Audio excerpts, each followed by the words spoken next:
c'est Yuzma et vous regardez Click Talk. Let's go. Walk it like I talk it. Walk it like I talk it. You walk it like I talk it. Walk it like I talk it. Hey. Salut Yuzma, comment ça va? Ça va et vous? Tu peux me tutoyer, hein? Déjà, merci de me recevoir, c'est génial. Bah, c'est ta toute première ou deuxième interview, je crois. Non, c'est ma toute première. Je suis juste allé sur Combini faire un live, mais c'était pas une interview. Merci de la faire chez nous alors. Avec plaisir. Pour beaucoup, et notamment pour les centaines de milliers de personnes qui sont sur TikTok et qui se sont filmées sur tes sons, c'est pas la peine de te présenter. Je vais le faire quand même pour les autres. Tu as 22 ans. C'est ça.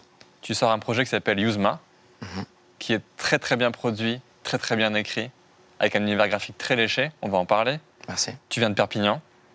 Tu es rappeur, chanteur, pianiste, danseur, et tu as tout cassé avec un titre devenu phénomène social, Les Mains Libres. Encore seul, les mots n'effacent pas tout et je t'accorde ça. Tu veux plus me voir partir mais t'adores ça. Je suis un fantôme, t'es rentré dans mon cœur, t'as fait un hold-up. Il me faudrait une armée pour tenir longtemps. J'ai marché pendant des mois dans les montagnes. À qui s'adresse ce morceau, Yuzma? Une longue histoire, on peut dire ça comme ça. Ça se voit, c'est une personne, hein. Mais c'est très compliqué, genre. C'est ma plus longue histoire, on va dire. C'est ce qui a défini tout ce que je vous raconte, on va dire. C'est le titre d'un mec qui a le cœur brisé. Donc je te repose la question que je t'ai posée au début, qu'on pose toujours au début, de façon assez innocente. Comment ça va? Moi, ça va très bien, hein. Même si tout le monde pense que je vais pas bien. C'est ça qui est le plus marrant, en fait, c'est que je donne aux gens, on va dire, genre ce qu'ils veulent eux, en fait. C'est-à-dire que moi, quand je vais faire quelque chose, je me vois à travers eux. C'est pas moi qui va composer. Moi, je vais très bien. Là, le jour, je rigole, je fais des blagues de temps en temps, tu vois. Mais en soi, non, je suis pas triste. Tout le monde pense que je suis triste, mais je suis pas triste. Tu parles de notre tristesse à nous, en fait. C'est ça. C'est-à-dire que dans ton moment triste, c'est moi que tu vas écouter, tu vois. Dans ton moment joyeux, tu écouteras ce que tu veux. Il y a d'autres titres, on va en parler, mais il y a d'autres titres sur l'album qui sont pas aussi sombres. Non, c'est ça, voilà. C'est pour ça, en fait, je veux que petit à petit, les gens découvrent que peut-être dans 5 ans, je sais pas, je ferai des trucs de fou, tu vois. Mais des trucs qui n'ont rien à voir avec ce que je fais aujourd'hui. Là, aujourd'hui, j'aime le piano, j'aime... Alors que moi, je suis pas vraiment pianiste, mais juste, j'ai fait ça comme ça et j'aime bien, en fait. J'aime bien ressentir le truc dans le piano-voix, direct, ça parle. Puis je me prends une histoire, puis ça part, quoi, tu vois. Il y a 1000 choses à dire sur ce morceau, sur ce clip. Ça tombe bien parce qu'on a une demi-heure devant nous. On peut commencer par son succès. C'est un clip qui a fait son chemin assez discrètement et qui a absolument tout pété quand TikTok s'en est emparé. Est-ce que tu sais à ce jour combien de personnes se sont filmées sur tes paroles? J'ai regardé pas mal de fois donc pour voir, parce que c'est vrai que ça m'intéressait. J'ai trouvé ça marrant parce que je m'y attendais pas du tout. Je t'avoue que TikTok, c'est pas quelque chose que je regardais avant de savoir que j'étais dessus, faut savoir, tu vois. Mais là, aujourd'hui, je me rends compte qu'il y a des gens qui font vraiment des trucs. Je me dis, ils ont passé combien de temps dessus, les mecs, tu vois. Ouais, c'est très produit. Genre, des fois, c'est même mieux qu'un clip que tu vas voir tu vois, sur YouTube. Je me dis, mais les mecs, tu vois, ils se prennent vraiment bien la tête et tout. Je tombais sur des trucs, c'était vraiment marrant. Non, bien, tu vois. Justement, je pense qu'on regarde. Je les ai pas tous regardés. On va regarder juste 3 qui reprennent Les Mains Libres. Vas-y, on y va. Tu m'abandonnes et c'est trop tard. Je serai qu'un pantin jusqu'à être à toi. Mais pourquoi je t'aime autant? J'ai le cœur brisé, tu contre-attaques. Je sais pas faire demi-tour, moi dans mes yeux, y'a que les tiens. Mis à part ce chien, il y a 420 000 personnes qui se sont filmées sur TikTok sur ton morceau. Comment tu le reçois, ce succès? Moi, j'ai envie de te dire, genre, je suis toujours comme si j'avais 100 vues, genre, tu vois. Je suis toujours au même point. Enfin, dans ma tête, du moins. Peut-être que pour les gens, ils me voient différemment, etc. Moi, je suis toujours au même truc. Je me prends autant la tête que je me prenais il y a longtemps, tu vois. Quand j'ai commencé, je me suis pas arrêté. Genre, je me vois pas en mode, ça y est, j'ai percé, ou, tu vois, c'est pas ça. Même s'il y a pas mal de gens, ils disent ça, tu vois. Mais en soi, je suis très soft sur la situation, on va dire, tu vois ce que je veux dire. Tout à fait. Ce clip, c'est une forme de CV en accéléré, parce qu'on y voit 2 choses. Outre le fait que tu chantes très bien et que tu écris très bien, c'est que tu joues du piano Mhm. et que tu en joues quand même plutôt bien. Tout à l'heure, Si. tu minimisais, mais ça vient d'où? C'est mon père qui fait du piano de base. Mon père est pianiste. Enfin, toute ma famille est musicienne en soi, tu vois. Mais genre, mon père est pianiste et c'est lui qui. Je le voyais tout le temps jouer, tu vois. Je voyais tout le temps ses mains, rien. Moi, j'ai une mémoire très visuelle. Donc, du coup, genre, à force de le voir, à force de l'entendre faire des trucs, je me suis dit, j'ai envie de faire pareil, tu vois. Donc, je suis parti sur le piano, j'ai essayé d'apprendre des choses. Je suis parti sur du Ludovico Einaudi, genre, tu vois, j'ai appris tous les trucs comme ça. Et en fait, dès que t'en apprends un, ça devient 2 fois plus simple. Tu te dis, ah, mais en fait, c'est ça, tu vois. Pas, quand tu vois des gens, ils font des trucs de fou et tout. Mhm. Et après, toi, t'apprends et tu te rends compte que toi aussi, tu peux faire des trucs de fou, tu vois. C'est facile, en fait. C'est pas si compliqué que ça. Mais t'as C'est appris juste tout de le seul. vouloir. Ouais, j'ai appris tout seul. Et mon père qui m'a donné 2-3 conseils, tu vois, quand je le voyais et tout ça, mais en soi, voilà. Est-ce que ça veut dire que ceux qui viendront te voir sur scène, parce qu'il y a les dates annoncées, on va les annoncer, te verront jouer du piano? Ça, c'est la surprise. Faut voir. C'est un peu moins une surprise du coup. Je te pose la question du coup parce qu'en effet, tu as annoncé sur certains des plus gros festivals de l'été, Lollapalooza, Mars Attack, Musilac. Il y a aussi une maroquinerie qui arrive fin avril à Paris. Mhm.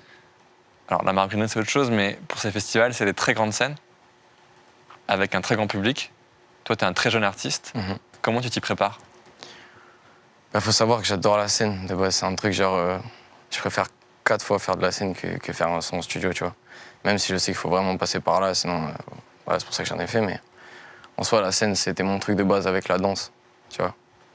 Mais voilà, c'est vraiment la scène, c'est mon délire. Genre, j'aime ça. Ça veut dire que ça te fait pas peur?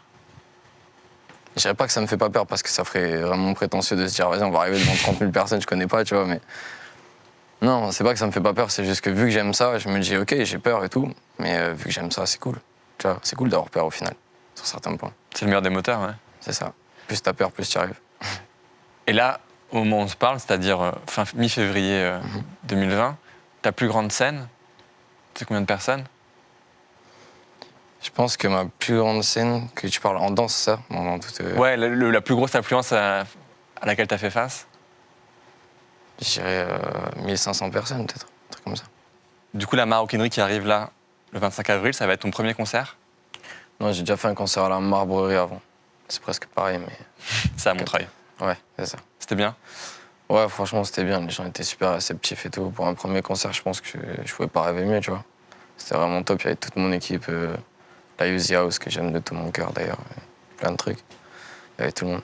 Donc, on en parle à l'instant, on le voit dans le clip, tu es un danseur, un très bon danseur. Pour reprendre les termes de ta bio envoyée par ta maison de disques, un danseur de ouf malade. T'as commencé à quel âge? Ouais, c'est des galères. J'ai commencé la danse, j'avais 9 ans. J'avais 9 ans et j'ai démarré tout seul devant des films, tu vois, des street dance, des trucs comme ça que je voyais moi. La base? Et vraiment, ça me faisait bien rire, tu vois. J'étais là, je me disais, putain, les mecs sont forts, tu vois. Et vraiment, ils font des trucs comme ça et je me disais, vas-y, j'ai voulu apprendre. J'ai vu les Jabberwockies, le mec avec les masques. Pouf. Tu vois, tout ce genre de trucs, c'est ça qui m'a donné l'inspiration de faire du moins de la danse, d'affronter des gens. Moi, j'adorais ça, tu vois. C'est-à-dire que t'as fait du break ensuite? Alors, j'ai jamais fait de break, parce qu'en vrai, il faut vraiment séparer le break T'as fait de la danse debout? Voilà, je faisais de la danse debout. Et donc, j'ai fait quelques écoles, quelques trucs, tu vois, qui sont notamment sur Paris. C'était mes premières venues sur Paris, je me rappelle. Mais ouais, j'ai fait du debout, j'ai fait du popping, du LS style surtout, tu vois, ce genre de trucs. On appelle ça le commercial hip-hop, genre en France, tu vois. Pourquoi? Je connaissais pas l'expression. Okay. Ben, je sais pas s'ils appellent ça, ils donnent des cours au Lac Studio dans des endroits comme ça et tout, et ils appellent ça comme ça, que leur commercial hip-hop. Moi, après, je suis pas dans ce nom-là, tu vois, mais. Et du coup, tu disais que tu t'es retrouvé à danser devant 1500 personnes. C'est-à-dire que tu as fait des championnats nationaux? C'était un battle, en fait. C'était un battle. Je vais pas tout expliquer parce que sinon, en fait, à un moment donné, les gens peuvent trouver le battle et je vais pas. Tu vois, mais en soi, c'était un gros battle on va dire, d'une sorte de camp d'été, tu vois, de danse. Et il y avait tous les plus grands profs que tu peux imaginer, c'était les meilleurs. Il y avait, tu peux citer Salah, des Twins, c'était que des gens super connus, tu vois. Du coup, j'ai une question con, mais tu sais, on demande toujours aux artistes s'ils écrivent en pensant à l'instru sur laquelle ils vont devoir poser. Toi, comme tu danses beaucoup, y compris dans tes clips, et je pense que tu danseras sur scène, est-ce que tu écris en te disant ok, il va falloir que je danse là-dessus derrière? Non, franchement, non, vraiment pas. Parce que déjà, moi, j'essaie vraiment de trouver un style particulier dans la danse. Donc, c'est de mimer toutes les paroles, etc. Même si c'est déjà fait par certaines personnes, tu vois. Mais en soi, j'essaie de. En fait, je veux vraiment que ça compte tout sur les paroles. Je mets tout sur les paroles. Et après, si la danse, ça va avec, ça va avec. Si ça va pas avec, je danse pas sur le morceau. Mais en soi, je fais d'abord passer mon morceau avant ma danse. Parce que si aujourd'hui je suis rappeur et pas danseur, c'est que j'ai préféré le rap, tu vois. Mais en soi non, c'est ça, ouais. Parce que dans le titre Le Chemin, qu'on va voir juste après, tu dis « Je danse avec l'espoir ». Donc j'ai une question bête. Est-ce que tu pourrais vivre sans danser? Oui, parce que je l'ai fait pendant 2 ans, là, pour me consacrer vraiment que dans le rap. Donc en soi, j'ai quasiment pas dansé, donc j'ai pu. Mais si je fais rien d'artistique, c'est-à-dire que ça soit de la guitare ou autre chose, je peux pas. T'es guitariste aussi? Ouais, je fais de la guitare aussi. Tu fais aussi du trombone? T'as un nouveau talent à nous dire ou pas? Ça se verra plus tard, mais en gros, ouais, j'ai pas mal on va dire que je suis musicien, pour faire ça bref. Donc je citais Le Chemin. C'est ton dernier clip à ce jour, on se rencontre. On regarde. Je me super vite comme Sangohan. Je comprends la vie comme roi des morts. On t'a poussé dans le vide pour 100 $. Je comprends plus ce qui se passe. Je danse avec l'espoir. J'ai besoin de plus d'espace. Si je m'en vais, laisse-moi. Je comprends plus ce qui se passe. Je danse avec l'espoir. J'ai besoin de plus d'espace. Si je m'en vais, laisse-moi. C'est un morceau très puissant qui ouvre l'album et qui contient un peu tous les autres titres de l'album en lui-même, quelque part. Exact. Et c'est un morceau qui est truffé de références à différents éléments de la pop culture des 20 dernières années. Logique, puisque tu as 22 ans. La première, c'est Sangohan. Je cours vite comme Sangohan. Et en effet, tu as 22 ans, tu es danseur, pianiste, guitariste, tu viens de l'apprendre, rappeur, chanteur. Tu sors ton premier album. Est-ce que tu es pressé et pourquoi? En vrai, genre, j'avais déjà sorti des trucs sur SoundCloud, je sais pas si t'as vu, tu vois. Donc en gros, on va dire, je suis pressé de sortir un vrai album, parce que je considère que ça, c'est un vrai album. Alors avant, je disais que c'était des albums, mais c'est pas vraiment ça, tu vois, c'était brouillon. C'est pour ça que je les ai appelés comme ça.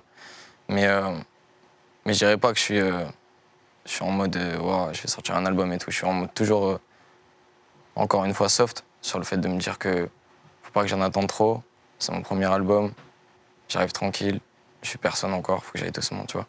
Donc en gros, ouais, j'attends l'album, j'attends de voir les ventes, je suis très content d'offrir ça aux gens. Mais tranquille, encore une T'es fois. pas dans l'urgence. Je suis pas dans l'urgence. Je préfère faire les choses bien que dans l'urgence. L'autre référence qui m'a marqué, c'est ça, Le Roi des Morts de Game of Thrones. Tu dis, je comprends la vie comme Roi des Morts. Alors de base, Alors oui. t'arrêtes. Non, c'est même pas ça en fait. Il y en a plein qui m'ont dit ouais Game of Thrones. Mais Ouais. en fait, moi je l'ai vu dans Le Seigneur des Anneaux. Ouais, ok. Et en fait, ouais, quand. T'avais une chance sur deux de Voilà, t'as une chance sur deux. De toute façon, c'est quand Aragorn parle avec le roi des morts, la manière dont ils discutent, qu'ils en viennent à se battre ensemble. Je trouvais ça vraiment bien en fait, le truc, quoi, tu vois. C'est un concept dans ma tête. Donc aucune influence de Game of Thrones, Non, pour te dire la vérité, tu l'as pas vu la série. j'ai pas vu la série. Je voulais pas commencer par là, mais je suis obligé de te poser la question, parce que tout le monde se la pose. Est-ce qu'on parlait du fait qu'on ne voit pas ton visage? Bah en fait, c'est super simple. Genre, je me dis juste que, en gros, si les gens ils voient mon visage, ils peuvent très bien genre se passer par rapport à mon physique, tu vois. Aujourd'hui, c'est beaucoup ça, c'est beaucoup physique et y a beaucoup de trucs comme ça. Donc en gros, moi, je voulais vraiment que les gens ils s'imaginent qui ils veulent. Si par exemple moi je vais faire un son, je vais parler de ton grand-père, tu vois. Tu peux imaginer que c'est ton grand-père qui est en train de te parler, tu vois, parce que du coup, tu sais pas qui est derrière ce visage, tu vois ce que je veux dire? Donc, genre, après, je me cache pas le visage parce que j'ai des brûlures ou parce que, tu vois, il y en a plein qui pensent ça, mais j'ai rien, j'ai aucun problème. C'est juste une question de me dire, je vais te laisser imaginer. Tu imagines ce que tu veux, t'écoutes, et au moins, tu te bases pas sur le physique. Certes, il y a des clips, il y a une image, mais en soi, moi, ce que je voulais avant, si je sortais rien déjà sur YouTube, il y a longtemps, c'était pour que vraiment les gens se mettent uniquement sur le son, qu'ils soient pas dans l'image. Tu vois ce que je veux dire? Il y a d'autres artistes qui ont fait appel à ce même procédé, je vais pas les citer, mais tout le monde les a en tête. Il y a souvent cette volonté-là de mettre en avant l'œuvre pour faire oublier l'artiste. Et puis il y a aussi, et pour le coup, je connais un peu le chanteur de Fauve qui a jamais montré son visage. Je sais que c'était aussi ça, le fait de pouvoir boire sa bière tranquille avant, dans la brasserie, à côté de son propre concert. Est-ce que toi, tu penses déjà un peu à ça? Bah, dans le fond, ouais, parce que tu vois, par exemple, avant mon concert, moi, je suis sorti, mais personne ne savait que c'était moi, par exemple. Il suffit juste que, je sais pas, tu me mets un col roulé, des trucs, hein, des lunettes, les mecs, tu vois, c'est que du bluff. Mais en gros, je trouve ça cool après de pouvoir aller à Intermarché comme tu veux, dans ce genre de trucs, tu vois. Mais maintenant, après, Ça veut dire qu'il y a sûrement un jour un mec qui dira c'est moi Yuzma et ce sera pas lui. c'est déjà arrivé. Hein. Des fois, on me dit c'est toi. Je dis, ça me fait rire. Justement, tu commences à avoir, on vient de le dire, des gens qui te suivent. T'as quelle relation avec eux? Franchement, je suis super étonné du public. Genre, vraiment, c'est un. Parce qu'en danse, j'avais pas connu ça, tu vois, mais vraiment, là, je suis étonné. Je travaille depuis longtemps avec Vince. Je le place tout le temps dans mes sons, de toute façon, donc dans tous les cas, les gens vont savoir qui c'est. Mais aujourd'hui, je vois les messages avec lui, tu vois, parce que j'ai besoin de regarder quand même ce que me disent les gens. Ouais. Je regarde un minimum. Honnêtement, c'est beau. Genre, c'est beau. Des fois, on reçoit des messages hardcore, tu vois. Genre, des gens qui sont limite, tu sais pas s'ils vont être en vie demain. Et moi, genre, limite, je vais les appeler ou leur faire un vocal pour leur dire, ouais, ça va, tu vois. Genre, tout va bien, mon gars. Tu vois le truc. Mais vraiment, moi, j'ai un bon rapport avec eux. J'aime beaucoup la commu que j'ai. Juste, et après, on arrête là-dessus. Tes bandes, elles m'ont fait penser, genre, je sais pas si t'as vu le film, mais à L'Homme Invisible Ah oui. des années 30. J'ai oublié le nom de ce réalisateur américain. Est-ce que c'est ça? Parce qu'il y a 1000 façons de se couvrir le visage. Comment t'as choisi la tienne, en fait? Alors, si tu veux que je te raconte l'histoire en bref, comme je t'ai dit de base, je voulais pas être sur YouTube. Donc, je voulais pas montrer mon visage. Ensuite de ça, j'ai eu des chemins qui ont fait que j'ai rencontré mon manager d'aujourd'hui qui m'a dit, bon là, faut aller sur YouTube, faire un clip, faire un vrai truc. Donc, je voulais pas montrer mon visage. Je voulais pas mettre une capuche et faire tout noir. Au début, le tout premier clip, épisode 1, c'est ce que j'ai fait. Je me suis dit, là, faut que je fasse vite. J'avais 45 minutes pour préparer un clip dans ma tête et savoir ce qui allait se passer dans le clip, tu vois. C'était un vrai délire. Et aujourd'hui, on en rigole avec mon manager, tu vois, mais vraiment, c'était marrant. Donc, je me suis dit, bah, tu sais quoi, je vais m'écraser tout seul et je verrai après. C'est vraiment parti comme ça. Genre, carrément, j'ai pris la caisse du mec qui me filmait. Je lui ai dit, laisse-moi, on fait un effet comme si je me faisais écraser tout seul et tout. Et le lendemain, on verra. Je me réveille dans l'hôpital. Ouais. Et là, clac, l'idée des bandages me vient. J'aimais beaucoup Naruto, donc. Toi aussi. Et voilà, quoi. Tu vois, en gros, ces bandages, ça s'est fait vraiment. Déjà, je peux dire sur un coup de tête. Mais mon but, c'était de cacher mon visage. Le but de base, tu vois. Mais après, ça peut vouloir dire plein de choses. Tu viens de Perpignan. Ouais. Comme le rappeur Némir qu'on a reçu ici, qui était le premier artiste de l'année à venir sur ce fauteuil. Lui a beaucoup parlé et rappé sur son quartier Saint-Jacques. Toi, c'était comment ton Perpignan? Il ressemblait à quoi? Moi, mon Perpignan, sans te mentir, on était dans une... Tu sais, il y a plusieurs zones en fait dans Perpignan. T'as Perpignan même, et aux alentours, t'as des petits villages, des petits trucs et tout. Et moi, j'étais dans un village vraiment, tu vois, très très écarté en fait. Et j'avais ma petite bande à l'ancienne, tu vois, il y a longtemps. On faisait un peu comme tous les jeunes, à traîner, à faire des trucs, quoi. Mon village, mais c'est vraiment... Moi, je suis pas dans Perpignan même. Donc, en soi, je suis à part du truc. Je l'ai dit, jusque-là, tu n'as donné aucune interview. Donc, pour savoir qui tu es, on imagine qu'il faut écouter tes paroles. On peut faire un jeu. Je te donne les infos qu'on trouve dans tes sons et tu me dis si c'est vrai ou faux. Ok, vas-y, on y va. Vrai ou faux, tu as quitté ta famille quand tu avais 15 ans? Ouais. Pourquoi? Parce que ça allait pas du tout chez moi. Genre, j'étais très mauvais à l'école. Beaucoup de problèmes, la violence, d'autres choses. Tu vois, et en gros, au final, c'était soit je partais, soit... Voilà, quoi. Il fallait que tu partes. Vrai ou faux, tu avais un grand-père qui était un grand savant? Bah, en fait, mon grand-père, je le vois comme un grand savant parce que quand il me dit une phrase, je me dis, mais c'est incroyable. C'est un sage. Ce mec, c'est un sage. Vrai ou faux, tu as dit 100 fois que tu n'aimais pas tes sons? Plus que vrai, même. Là, c'est plus que vrai. J'ai rarement aimé un son à moi. Vraiment, honnêtement. Là, il y a un album qui va sortir avec, si je dis pas de bêtises, 16 sons à toi. Est-ce que tu les aimes? Il y en a que j'aime. Il y en a que j'aime moins. Tu vois, je peux pas dire, franchement, ça serait mentir de dire que je suis fier de tous les morceaux. Je suis fier de, je dirais, de 5 morceaux dans mon album, tu vois. C'est lequel le morceau que tu aimes le plus? Euh,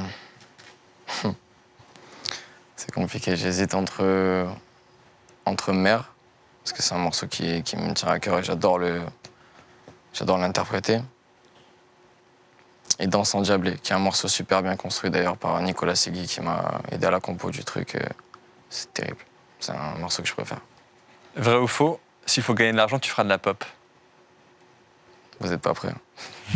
Mais c'est un gros mot pour toi, la pop? En gros, pour moi, la pop, c'est... tu vois, un mec, il arrive, il a une guitare. Il a des mélodies pas... Enfin, si, des bonnes mélodies en soi, parce que c'est ça qui parle dans la pop, tu vois. Mais c'est un mec qui prend sa guitare, il joue sur scène. Et tranquille, il n'y a pas autant de complications que dans le rap. Tu vois, c'est différent. Donc ouais, sûrement. Je ferais de la pop. Mais tu sais, pour moi, par exemple, le refrain de Chemin qu'on a écouté il y a 5 minutes, il est tellement efficace que certains pourraient te dire, mais c'est de la pop. Et ce serait pas un... On me l'a déjà dit. Ce serait pas un reproche. On m'a déjà dit que c'était de la pop. On m'a dit, ouais, ça fait un peu pop. J'ai dit, ouais, c'est ouf. Il y a un morceau très court et très impressionnant sur cet album, j'espère que tu l'aimes autant que moi, Chronique 6, Ouais. où en moins de 3 minutes, tu fais une espèce d'aller-retour express dans ton parcours musical et personnel, où tu dis notamment que ça y est, tu as compris tes rêves. Donc j'ai une question, c'est quoi tes rêves aujourd'hui, Yousma? Aujourd'hui, mes rêves, c'est d'être bien. Tu vois, j'ai un seul rêve, en fait. C'est juste d'être bien et d'être tranquille, de faire des tours tu vois, pas forcément du monde, mais le tour des États-Unis. Je me pose, je suis là, je suis dans ma petite caravane avec mon petit home studio de caravane. Tu vois le délire, pas vraiment très à part, tu vois, très cow-boy, on va dire. Ça, c'est un rêve, de devenir un cow-boy. Tu vois le délire. Genre, mais tout en faisant mes sons, tu vois, mais en étant vraiment le mec que tu vois le moins sur Terre. Tu vois le délire. Puis dans cet album, tu t'adresses à ta mère, c'est le deuxième morceau, tu en as parlé. Ouais. C'est souvent un passage obligé pour les rappeurs de vouloir rassurer leur mère, notamment sur leur premier projet. Est-ce qu'elle a déjà écouté le morceau que tu lui as consacré? Elle a déjà écouté, ouais. Et le truc, c'est qu'elle me soutient beaucoup, donc du coup, elle a validé le morceau. On va dire. Elle avait validé avant de l'écouter, en fait. Ouais. T'as capté, c'est ça. Bah, en vrai, quand je parle d'un sujet qui la touche particulièrement, que ce soit n'importe qui de la famille, direct, ça vient dans le truc, quoi. Tu penses que c'est aussi inquiétant aujourd'hui que c'était peut-être le cas il y a 20 ans pour les mamans de voir leur fils ou leur fille faire du rap, faire de la musique? Je pense que c'était peut-être même pire, tu vois. Avant, c'était mal vu, le rap, quand même. Ouais. Tu vois, aujourd'hui, ça commence à avoir sa place. T'as des trucs... aujourd'hui, tu vois des darons, ils vont écouter de la trappe, tu vois. C'est possible. Merci, Yousma. C'était ta première interview, ça a été ou pas? Au top. Est-ce que c'est plus difficile de parler de soi sur un plateau de télé que dans ces morceaux? Non, pas vraiment. C'est à peu près pareil, sauf qu'il n'y a pas de rime. Il n'y a pas de rime. On va dire ça. J'aurais dû mieux écrire mes questions. Merci, Yousma. On rappelle que tu es le 25 avril à la Maroquinerie et tout l'été dans certaines des plus grandes scènes de France. À très vite. À très vite. Let's go. Walk it like I talk it. Walk it like I talk it. Walk it like I talk it. Walk it like I talk it. Hey.